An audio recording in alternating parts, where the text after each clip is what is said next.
You're live. Good evening. Welcome to the Baltimore City Board of Elections Thursday, May 21st meeting. We do have a quorum. Call the meeting to order. Are there any additions to the agenda as printed? Any additions to the agenda as printed? I assume we have the items about the mail-in ballots here. I assume we'll be discussing. We'll be discussing. The other- Possibly under, Go ahead, possibly Tom. under the new business. Say that again. The mail-in ballots, I think that's what he was saying, under new business possibly. We're going to discuss them and the director will have his report and in that we'll go into some detail. Yes, sir. Yes, sir. Under we will be moving under new business some recommendations that the director has that we have to vote on. All those items will be also moved under new business. Yes, sir.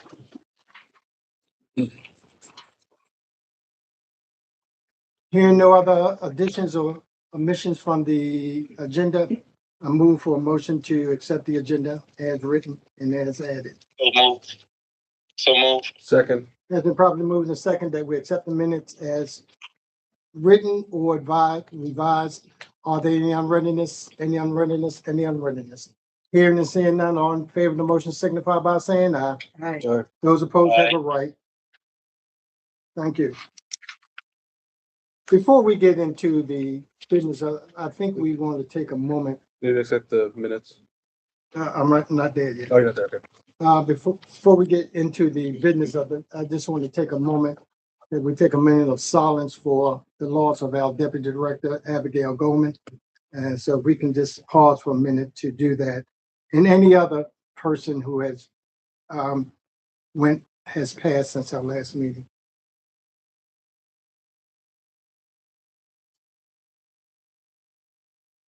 Thank you. Minutes of the last meeting has been disseminated by electronically. Entertaining a motion for the acceptance of the minutes. Make a motion that we accept the minutes as written that were sent and prepared. Second. Has been properly moved and second that we accept the April 16th minutes of our last board meeting.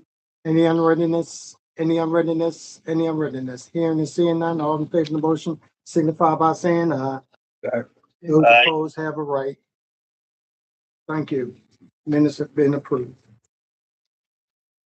Basically, I've already stated that the staff and the board sends our prayers out to the family of Abigail Goldman, who's been with this board for over 40 years.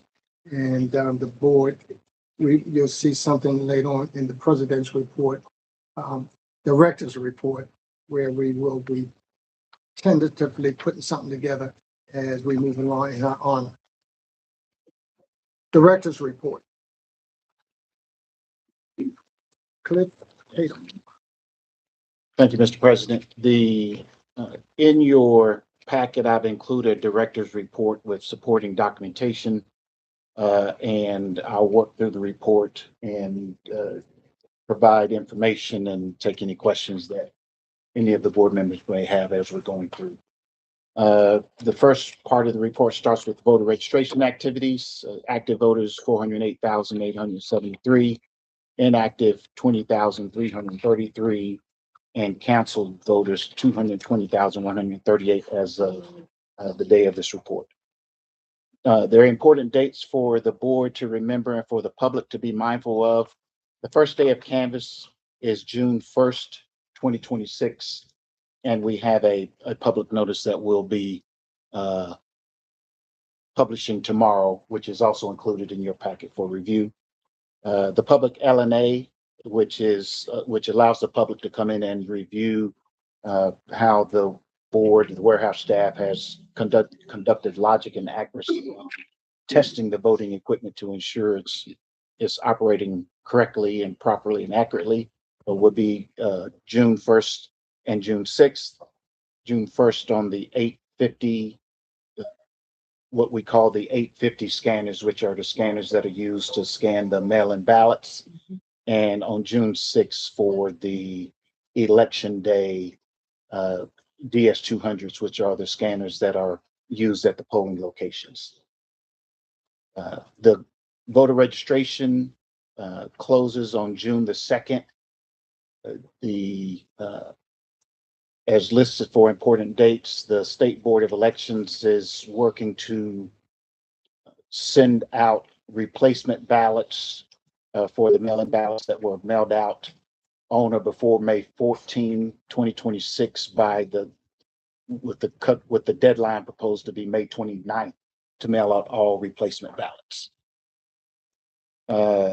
Early voting starts on June 11th and runs through June the 18th. And of course, we all know that Election Day is June 23rd. Excuse me for a second. Are there any questions on what the director has just stated? Any questions? No questions. The replacement, I'm sorry? the replacement ballots include those that were sent out in error. Do we have sir? Go ahead. Pardon me, go ahead. Well, do we have a count of how many were affected in Baltimore City? So yes, I will get into that in the guts of the meat of the report itself. Okay, yes, sir. Okay. Yes, sir. The election plan, the polling place delivery schedule has been established, and the warehouse will deliver early voting equipment to our 9 early vote centers on June 9th and June 10th.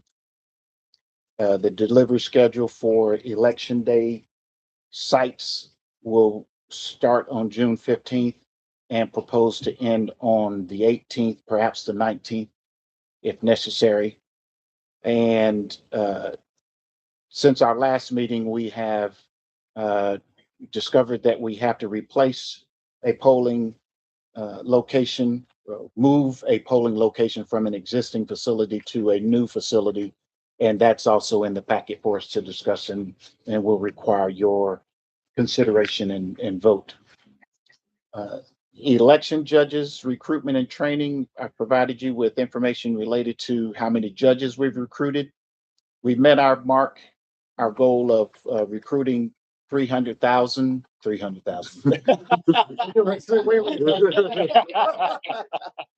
Uh, 3,000 potential judges to go through training. And I have attached and sent to board members a judge's breakdown for your review. And we'll walk through that a bit because it is a little bit convoluted. We have recruited and retained over 188 technicians to be deployed for election day. I think the number is closer to 200 as it relates to the State Board of Elections has also identified 30 that will work as election technicians. So we're at 200, over 200 with that number.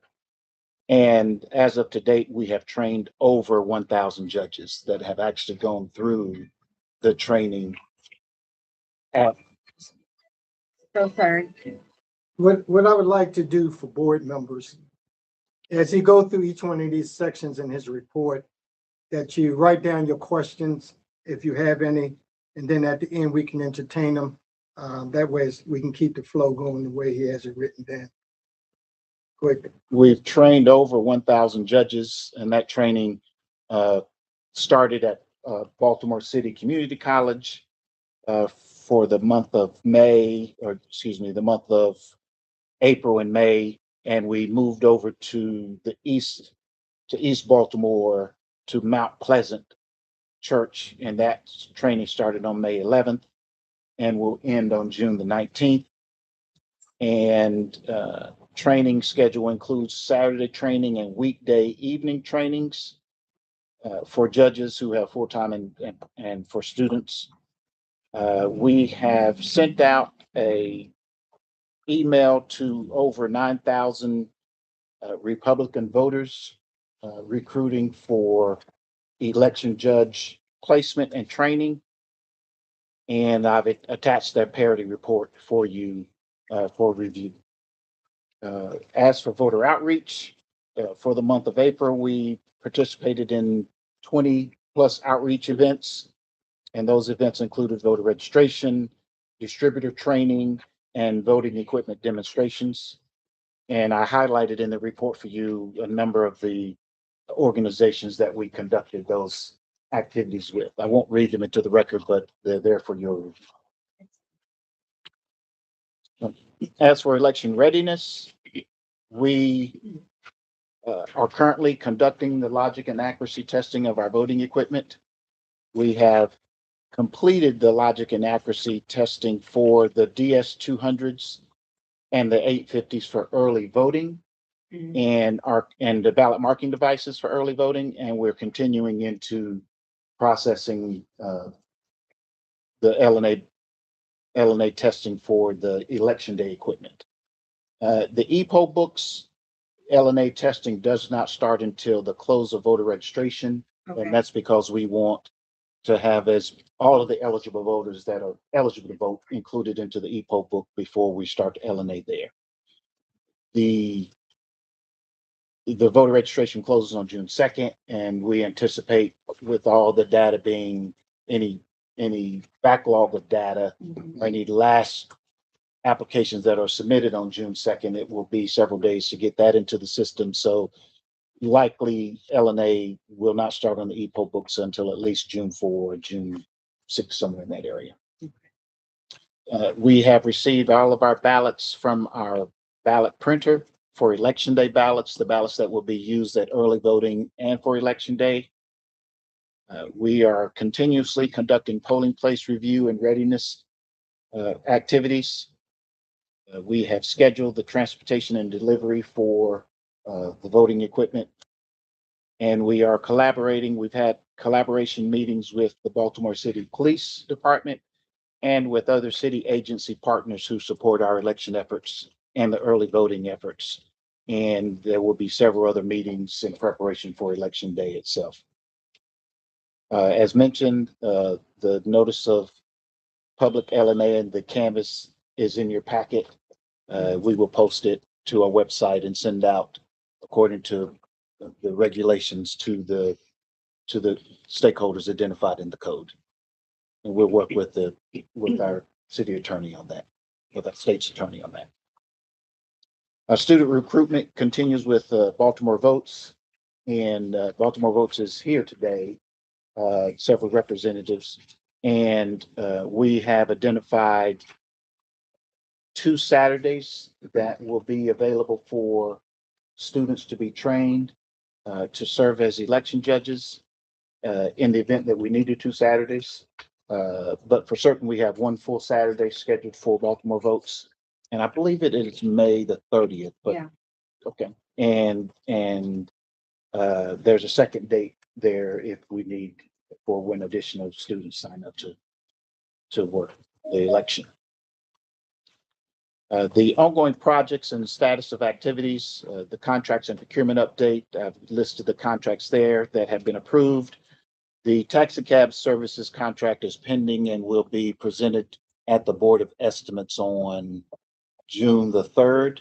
The 3rd or the 5th. We'll confirm that particular date, but it's on the Board of Estimates next scheduled June meeting. We're continuing our discussions with the administration on warehouse relocation. The strategic plan and mission statement is pending. We have a matter for confidential voter discussion, which I believe we will ask the board to consider in closed session. Right. And we have also projects at the warehouse that we're working on to bring the warehouse into compliance, and we'll likely discuss that in closed session as well. It's related to security matters. Right. Okay. I actually don't think we have anything to discuss on that for the board. You're right. Okay. Okay. Yeah. Yes, sir. You're right. Thank you. Listed here are what I have listed as board action required, and that is we would ask the board to consider relocating precinct 1107, which is the Waxter Center, to the Chase House Library for the primary election. Proper notice was given to relocate Waxter Center, which is located at 1000 Cathedral Street, to proposed new location, which is the Chase House. Chase House is currently used as an election day site. The Waxter Center would be moved into the library and be its own separate polling place within the Chase House facility. And the Chase House is located at 1037 Cathedral Street. It's basically right across the street.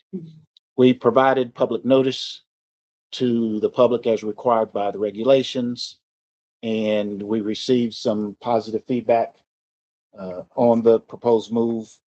And so we will ask the board to consider that at the right time.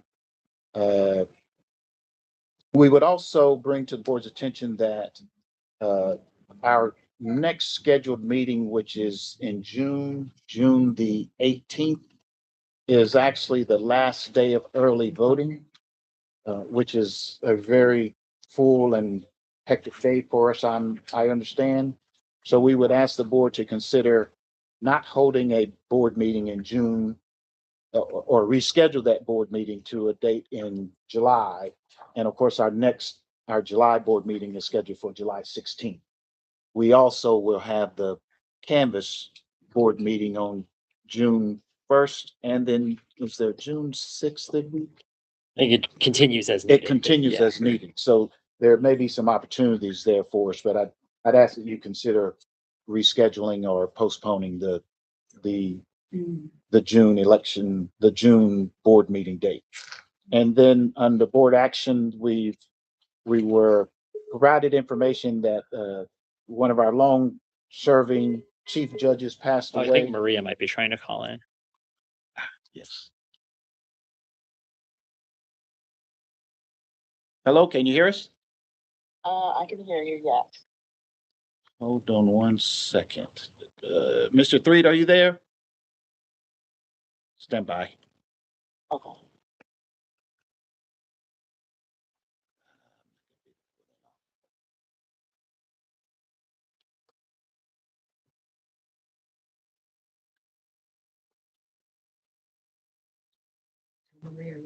Yeah, I'm gonna have to call. That's what I'll do.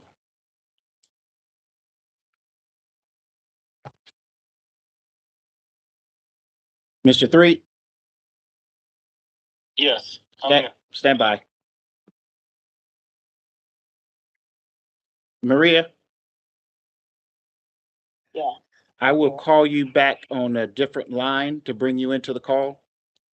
Okay, yeah, I tried to call in on that island and it was just, I was written there as well. Okay, This was the best method. I'll Okay. for your call. I'll call you right back. All right, thanks. And, did I hang up on Mr. Threed? You did. Hang up on everyone. We have to pause the meeting until we get Mr. Threed Yeah, back. let me see if I can get my, Okay.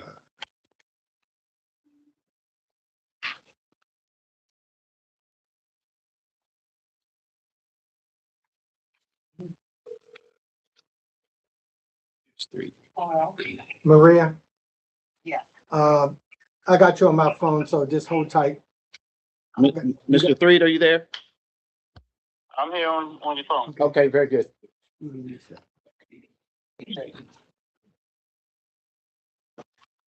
Can you both hear us? Yeah, I can hear you. Okay, very good. All right. Modern technology. Okay, and so we received information that one of our long-serving chief judges passed away, and we were asked by Mr. Threed, our board member, to present a resolution commemorating Ms. Preston. I've included a resolution in your package for that discussion. I've also included in my report a mail-in ballot update, and I've provided in your packet the State Board of Elections materials that the State Board has been providing to the public, which includes press releases and information that the board would want to be aware of that's taking place related to replacement ballots. And then, of course, last on my report is a special note regarding the passing of Miss Abigail Goldman. Our engagement committee is currently preparing a tribute to Miss Goldman, and we're working on the details and to find a date that would be acceptable to board members as well as to staff, with the idea that we are coordinating with the family for the family to participate, and with as many folks in the public that would like to attend. Some of the election directors around the state have indicated they'd like to participate if possible. So we're searching for a date, but of course mindful that the primary is fast approaching. So we'll be in quick step to finalize a proposed date for us to gather. And Mr. President, that concludes my report, subject to any questions that board members may have. Thank you, Director Tito. Any questions, the Director, in reference to his report?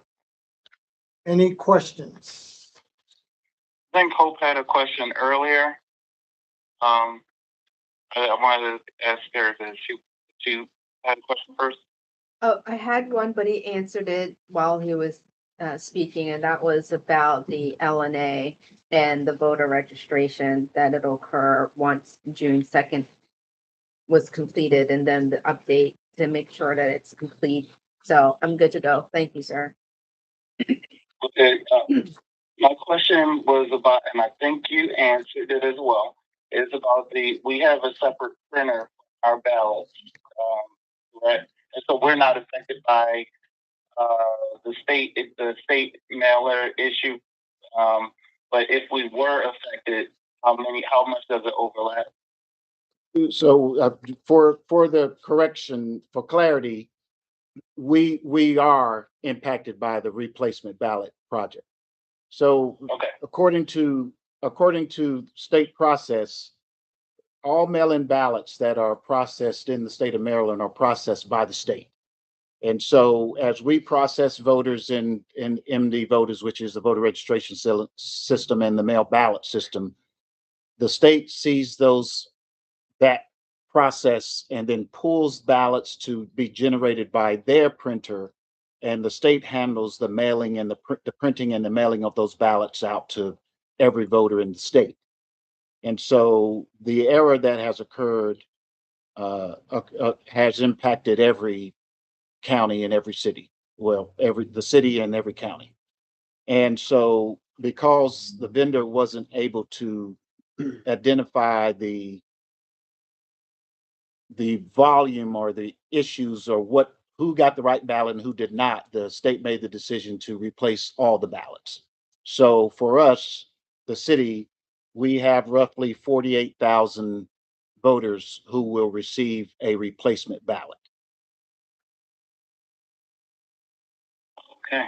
And that kind of makes my next question a little bit more moot, because it was going to be how will we reach out to those who are affected, but I don't think it's realistic to reach out to all 48,000 by calling them up within this time period of a month. I guess just relying on news, etc.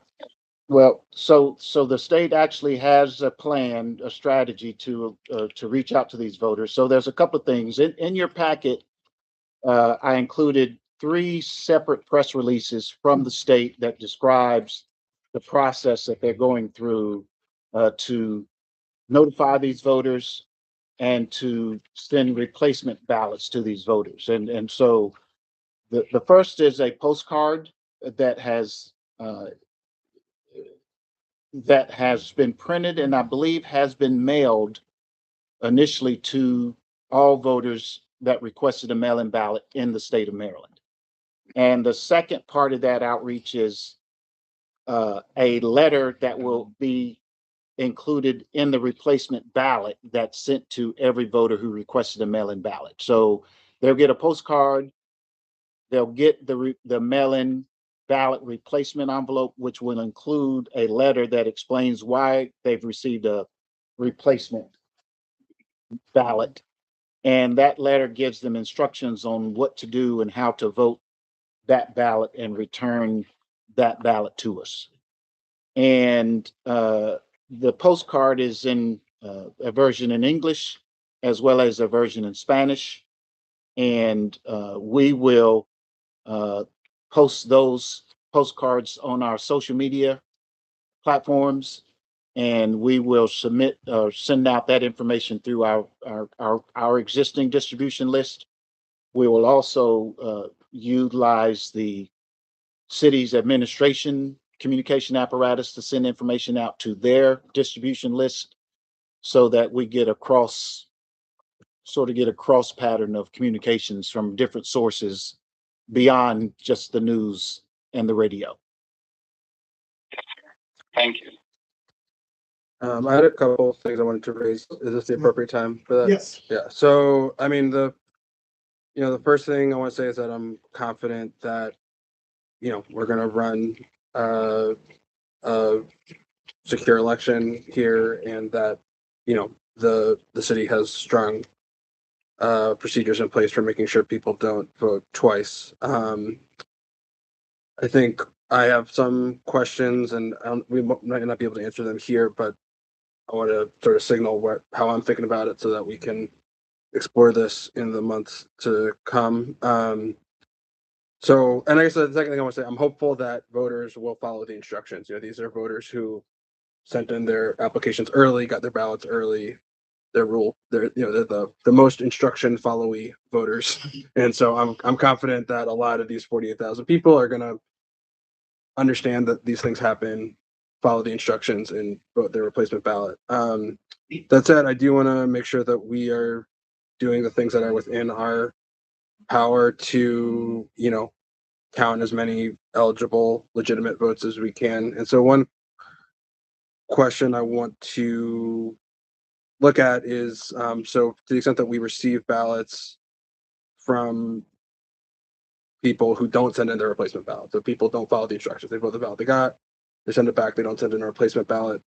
What are our options for treating that like a web delivery ballot, and recreating that ballot and accepting it? And then I guess the other question I have is about international voters. So last election we had some pretty significant lag times in the mail internationally. That was we saw people who had ballots postmarked October 10 in Germany and still not timely in the United States. And so if there are special communications, May 29 is very late to be sending international ballots. And so I would be curious to know how many of our voters in these 48,000 are international, and whether that particular population might benefit from being pushed to web delivery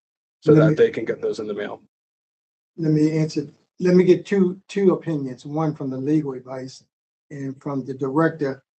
Have we identified overseas individuals? And is there a process in place, either legal counsel or director can answer this question? Possible. As to legal advice, I'm happy to discuss in closed session. We have identified the precincts that the voters who requested a mail-in ballot belong to, so that we have a sense of what ballot styles are involved. And we're following the state's guidance as it relates to how we will process the first ballot or the second ballot, depending on what's received. And so there is discussions being made, and we will be given instructions on how to process those ballots in the event that there's only one ballot returned and it's the first ballot and not the second ballot. Right, because in some cases people got the correct ballot, is my understanding. In other cases, we'd still be able to do a partial accept in part, where some of the races would be the same as would have been on there. And so I think to the extent that that's an option, I guess I'm interested in. Well, I think two things, and I can ask Director Tatum. Has the state board identified that process, or they still working through that process? Time is of the essence as far as we're concerned. Yes. Uh, They have identified the process and they're working with their legal advisors to ensure that the process is correct process. Is there a timetable for that? Yes, without question, the second mail ballots will go out on May 29th. And without question, the canvas will start our canvas on June 1st. And with the understanding that we will complete our canvas by July 6th, which is the cutoff date, pending instruction from the board on what to do with first ballot, second ballot, then we may extend the canvas date. Yeah. But that hasn't been Right. determined. And I guess I remember last time we also had, in terms of staffing the canvas, if we need to change our staffing plan so that we are because this is a significantly different,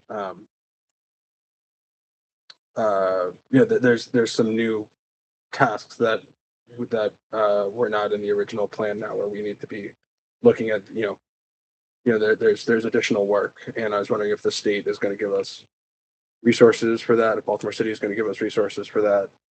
And also Financial resources, because because the bodies, this is gonna be ubiquitous across the state. So everyone is gonna be in the same boat. So we won't be able to pull bodies from other jurisdictions like we did the last time, right? So the question becomes twofold, not just the bodies, but also the resources. So I think that when we are beginning to think about the ramp up plan, perhaps think about utilizing some of our election judges or chief judges to be able to ramp up pull from them, have them on standby.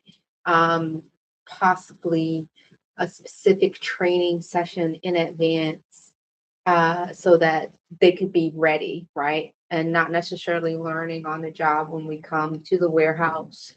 Have a special training session for that, just in case, once that guidance has been provided by the state, it's been approved by legal. Yeah, because everyone across the state is gonna possibly be in the same boat. The last time we were able to bring bodies from other jurisdictions, but we won't be able to. But I think that's one thing that I just want to be clear here, is that while this mistake did not originate in Baltimore City, the work of dealing with it is happening in Baltimore City, right? And so, Yeah, but the work is gonna be happening conceivably. across the Right, state. But I guess the point is that the work, when the ballots come back, and we need to and we need to do everything we can to count every ballot we can. Right. That's work that needs to be staffed. Well, And so I just want to make sure that we are. This board will work in conjunction with the director to do what we need to do, when we need to do it, at the pace we need to do it to get the job done correctly, fairly for all our constituents and Yes, sir. voters. So we're gonna work in tandem with the director and staff to get this done, Yes, by any means necessary. thank you. Any other questions for the director? No, sir. Maria, any questions? Not at the moment. I'm just looking forward to hopefully remedying that ballot confusion situation. So other than that, I'm just paying attention, waiting to see what comes next. Ready. Okay, and Director, any comments, any other additions you need before we move on? No. Thank you for your report as usual. We have the report of the Assistant Attorney General report. Not at this time, except that we will have need to have a brief closed session at the end. Any old business to come before the board? Any old business to come before the board? Any old business to come before the board? Should we, I wanted to make the motions that the director asked for in his report. We're gonna do it in new business. New business. There are no other old business to come before the board. We're going to new business, one relocation of the Waxter Center plus the recommendations, board action that the director has asked us for consideration. The first one, thank you. Oh. I'm reading them at the same time. But That's okay. Consideration, we need board approval. A motion to relocate precinct number 111-07 Waxter Center to the Chase House Library for primary election. Proper notice is given to relocate to Waxter Center at 1000 Cathedral Street. Proposal, new location, Chase House Library, 1037 Cathedral Street. Need a motion to approve it. Second. Has been properly moved to give the director the permission to move location from the Waxter Center to Chase House. Any unreadiness? Any unreadiness? Any unreadiness? All in favor of the motion signify by saying aye. Aye. Those opposed have the right. The ayes have it.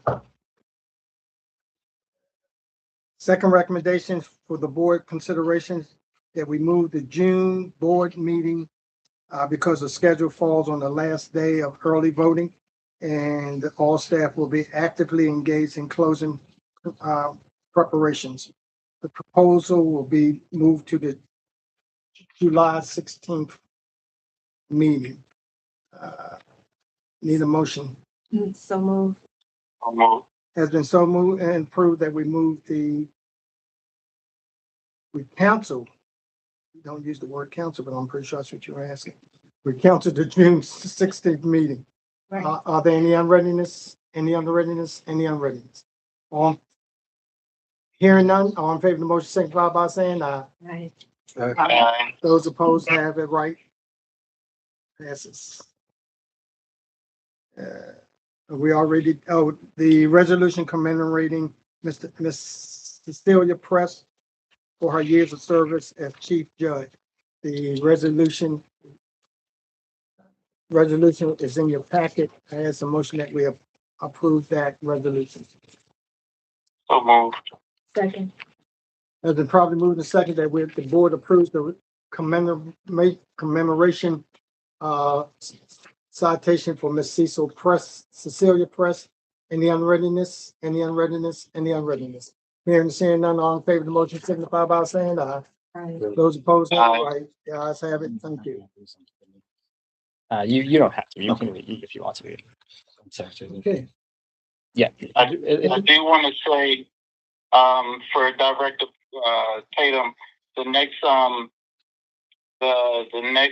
meeting for Board of Estimates June 2nd. June 2nd. Okay. That's You don't. Well, that's the agency submission, the agency submission deadline, and then the board meeting itself will be Wednesday, June 3rd, making sure that we're tracking it. First, let me apologize, because I should have did it in the beginning. We have guests. We'd like to have them to introduce themselves and what they're connected with. Jocelyn Martin, League of Women Voters of Baltimore City. Christina Keegan, I am an election judge and facilitator of the Baltimore Votes Coalition. James McLaughlin, intern for Baltimore Votes. Emily Opilo, I'm a reporter with Baltimore. Thank you. We'd like to congratulate a young man who graduated. What school did you graduate from? Gilman. And I understand he's going to Columbia. God bless. Congratulations, brother. Okay, that's something I have to read. I will entertain the motion that the board go into closed session under section 3-305B27 and 13 of the Open Meeting Act. The purpose of the closed session will be to discuss a request for address confidentiality and to obtain legal advice from counsel. The reason for the closing session is to protect the request for address confidentiality and to preserve attorney-client privilege. Do I have a motion? So moved. Second. Has been properly moved that the board go into closed session. Any unreadiness? Any unreadiness? Any unreadiness? All in favor favor of the motion signify by saying aye. Aye. Those opposed have a right. The ayes have it. So be it. Indian trade. Thank you all. Maria and